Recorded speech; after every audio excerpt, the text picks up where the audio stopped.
में इसी प्रकार की एक शख्सियत हमारे साथ में है, श्री रवि जी कालरा। इनको कहा गया no honking man of India.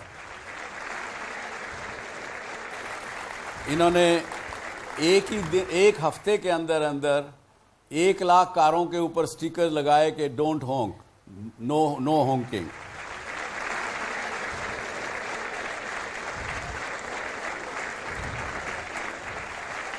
इससे पहले अभी जरा देखें एक ऑडियो विजुअल जो है इन्होंने कैसे ये शुरू किया। मेहनत इतनी खामोशी से करो कि सफलता शोर मचा दे। रवि कालरा, वो शख्स जिन्हें लोग no honking man of India के नाम से भी जानते हैं।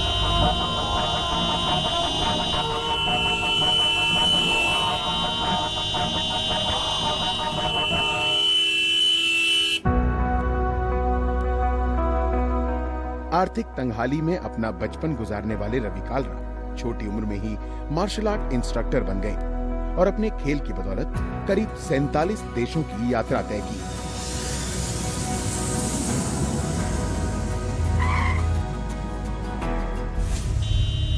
दूसरे देशों से तुलना करने पर रवि को महसूस हुआ कि कैसे ध्वनि प्रदूषण भारत के लिए एक बड़ी चुनौती बनता जा रहा है।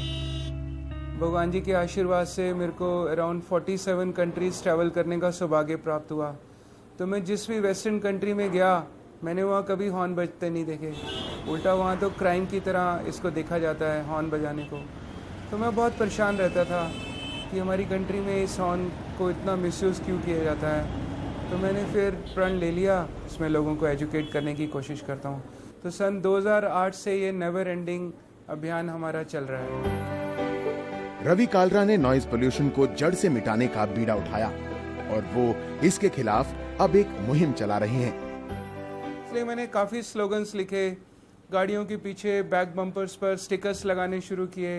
एक स्टिकर पर मैंने लिखा डू नॉट हॉन्क, और कई जगह लिखा do not honk if you love peace. कई जगह लिखा कि dear uncle can't you drive without honking, ताकि किसी तरह के लोग मान जाएं कि बिना वजह से हॉर्न नहीं बजाना है हमें।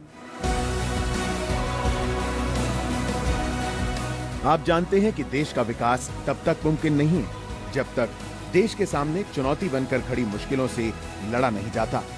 आप अपने मकसद को अपनी दिशा बनाकर आगे बढ़ते चले जा रहे हैं ताकि देश विकसित होने के साथ साथ खुशहाल और समृद्ध भी हो सके।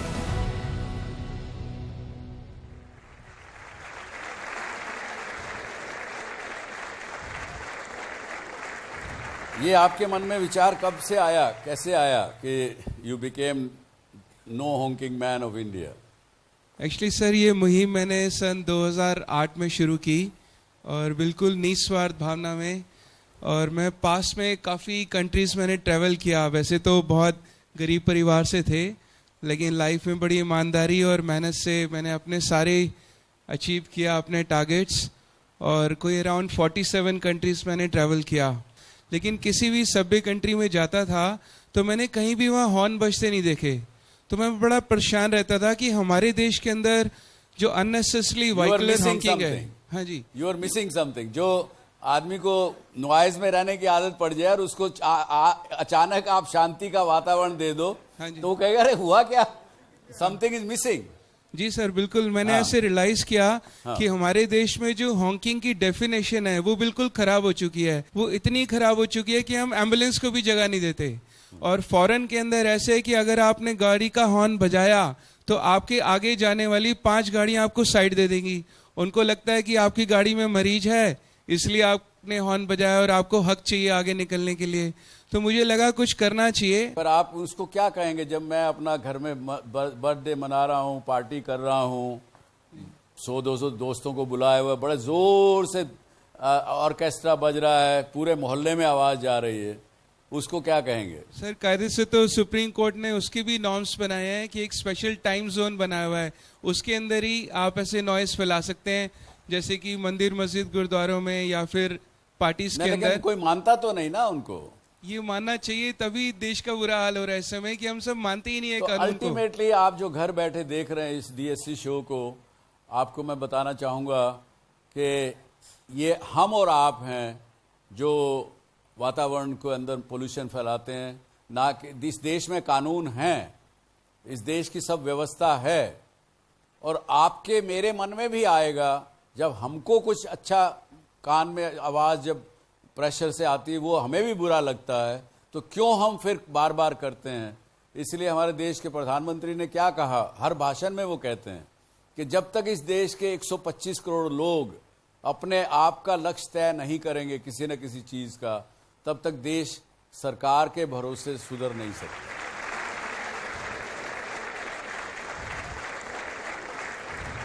आप क्या कालरा जी से क्या सवाल पूछना चाहेंगे? सर, आपका ये काम सुन के बड़ा अच्छा लगा, हम जैसे युद्ध को प्रेरणा मिली, लेकिन आपको ये सब करने के लिए आपके पास फाइनेंस वगैरह कहाँ से आता है बेसिकली? वैसे तो आपने सबसे मुश्किल प्रश्न पूछ लिया, लेकिन हाँ, इस बात का आंसर ये है कि जो हमारे साथ हो रहा है कि अगर आप निष्काम भावना से ईश्वर को समर्पित अगर सेवा करेंगे तो नेचुरल फोर्सेस आपको स्ट्रेंथ करेंगी। वही स्ट्रेंथ हमारे साथ भी है।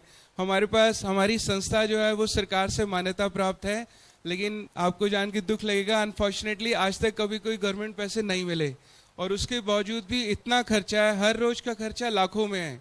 लेकिन अगर आप निष्काम सेवा करेंगे तो अपने आप लोग आके हेल्प करते हैं। तो ऐसे ही हमारे साथ भी है, कुछ लोगों ने मंथली प्लेज कर दिया, उससे सेवा चलती रहती है और दिन रात हम लगे रहते हैं। काम करने की नीयत अच्छी हो तो धन की और रिसोर्सेज की कमी नहीं रहती। इस बात का बड़ा उदाहरण कालरा जी तो हैं ही हैं, आपकी ये संस्था भी है। ये सब करने पर आपको कुछ और ज़्यादा अंदर से महसूस हुआ कि आप कौन हैं? जी बिल्कुल, काफ़ी कुछ समझ में आया, सीखने को मिला। यही समझ में आया कि हम सब भी ईश्वर के भेजे हुए दूत हैं, क्योंकि अगर आप कंपैरिजन देखें, जो मानव का ब्रेन है वो किसी भी प्राणी से मैच नहीं खाता है, वो सबसे अल्टीमेट है। तो मुझे लगता है कि भगवान ने इसलिए हम सबको अल्टीमेट ब्रेन दिया था, ताकि हम जीव जंतुओं, वनस्पति और मानव कल्याण और अपने ब्रह्मांड के लिए कुछ करें। इसलिए हमें यहाँ पर भेजा गया था और हमें सेवा करनी चाहिए। Very good. इन्होंने इनका कहने का मकसद कि देखिए, पशु कोई भी होता है, गाय है, गाय घास ही खाएगी, वेजिटेरियन ही खाएगी। शेर है, वो नॉन वेज ही खाएगा। तो उनका जो माइंड है पशुओं का और जितने बीइंग्स हैं, उनका माइंड इज प्री डिटरमिन्ड। उनका कंप्यूटर में पहले से प्रोग्राम फिक्स है, उसके आगे पीछे वो कुछ नहीं करते हैं और कर भी नहीं सकते हैं। लेकिन ये मनुष्य का ही माइंड है जो एक सोच सकता है, अच्छे भले की जान पहचान कर सकता है, उस पर अमल कर सकता है, उसमें करुणा भी जग सकती है, उसमें घृणा भी जगती है, दोनों जगती है। जो दर्शक मेरे घर पे बैठे हैं, इस शो को देख रहे हैं, उनसे क्या कहना चाहेंगे? मैं तो हाथ जोड़ के यही निवेदन करना चाहता हूँ कि हम सबको सेवा करनी चाहिए।